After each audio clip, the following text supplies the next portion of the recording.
இன்னும் அவர்களில் இருந்து எவரை நீ சக்தி பெற்றிருக்கிறாயோ அவர்களை உன் கூப்பாட்டை கொண்டு வழி சருகச் செய்.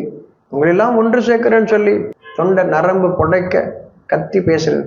இன்னும் உன்னுடைய குதிரை படையும் காலாட்படையும் கொண்டு அவருக்கு எதிராக முழக்கமிடச் செய். உங்களுக்கு என்னெல்லாம் இருக்கும். இன்னும் அவருடைய செல்வங்களிலும் குழந்தைகளிலும் கூட்டாக இருந்து கொள். அப்பா பகை உள்ள உறவு எதுக்கு. இன்னும் அவளுக்கு வாக்குறுதிகளையும் கொடு. ஆகவே சைத்தான் அவளுக்கு வாக்களிப்பதெல்லாம் வெறும் ஏமாற்றமே அன்றி வேறில்லை. சைத்தான்னா என்ன, நல்ல செய்தி ஒரு செய்தி வரும்போது, தெளிவுபடுத்தப்பட்ட செய்தி வரும்போது அதை மறுப்பவன் எவனோ அவன் செய்வான். அவ்வளவு நல்லதை மறுக்கக்கூடியது சைத்தான். புரியுதா? அது யாராக இருந்தால். இப்போ நீங்க உங்க உள்ளத்தை கவனிச்சிங்க அப்படின்னா உங்கள் இறைவனோடு இருக்கிறீங்கன்னு அர்த்தம். யார் ஒருவரும். ஆனால் கடந்த காலத்துக்கு போயிட்டீங்க, வரக்கூடிய காலத்துக்கு போயிட்டீங்க, நீங்கள் இப்பொழுது உங்கள் இறைவனோடு இல்லை. நீங்க இறைவனுக்கு என்ன பேர் வச்சுட்டாலும் சரிதான். ஆனா இந்த நிமிஷம் நீங்க இருக்கிறீங்க, உங்க மனசை கவனிச்சுட்டு இருக்கீங்க, உங்கள் இறைவனோடு இருக்கிறீர்கள். உங்களை மயக்குபவனெல்லாம் கடந்த காலத்தை கொண்டு, உங்களை மயக்குபவனெல்லாம் வருங்காலத்தை கொண்டு தான் மயக்குகிறான். இந்த நிமிஷத்துல நீங்க சுயமா இருக்கிறீங்க, இறைவனுடைய பாதுகாப்பா இருக்கிறீங்க ஞாபகம். ஆனா இந்த நிமிஷத்துக்கு மட்டும் உங்களை யாரும் வர மாட்டான். இந்த நிமிஷத்துக்கு வந்துருங்க. எவ்வளவு பிரச்சனையா இருந்துட்டு போட்டோம், இந்த நிமிஷத்துக்கு வாங்க. உங்கள் இறைவனுடைய உதவி நீங்கள் காண்பீர்கள்.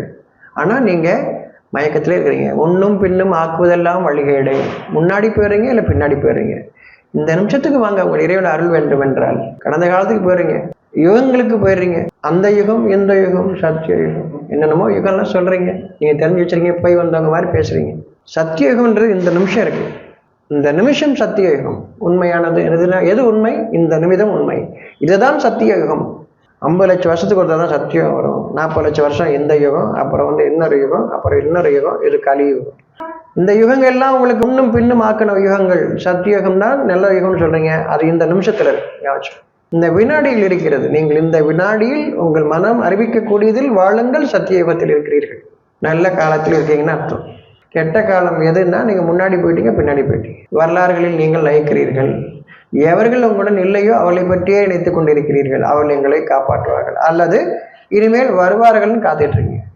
இல்லைன்னா வந்தாங்க, இருந்தாங்க, போயிட்டாங்க, இப்போ இல்லை அப்படின்னு அந்த கதையை பேசிக்கிட்டே இருக்கிறீங்க. நீங்கள் ஒரு காலம் அந்த யுகத்தில் வாழ்வரவில்லை. யுகம்ன்றது காலம், சத்திய காலம், நல்ல காலம். நல்ல காலம் எப்போ? இந்த நிமிடத்தில் நீங்கள் உங்கள் கவனத்தில், உங்கள் உள்ளத்தின் பாதையில் அது அறிவிக்கக்கூடிய செய்தியில் இருக்கிறீர்கள்.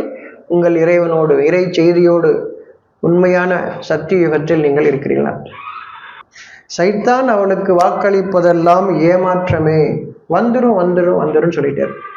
புரியுதா? இப்படிப்பட்டவர்களாக நம்மை ஆக்கி வைத்திருக்கிறார்கள். நாம் என்னவாக ஆக வேண்டும்? இறைவனிடம் திரும்புங்கள். எங்கு திரும்ப வேண்டும்? உள்ளத்தின் பாதையில் இந்த சனத்தில் வந்து விடுங்கள்.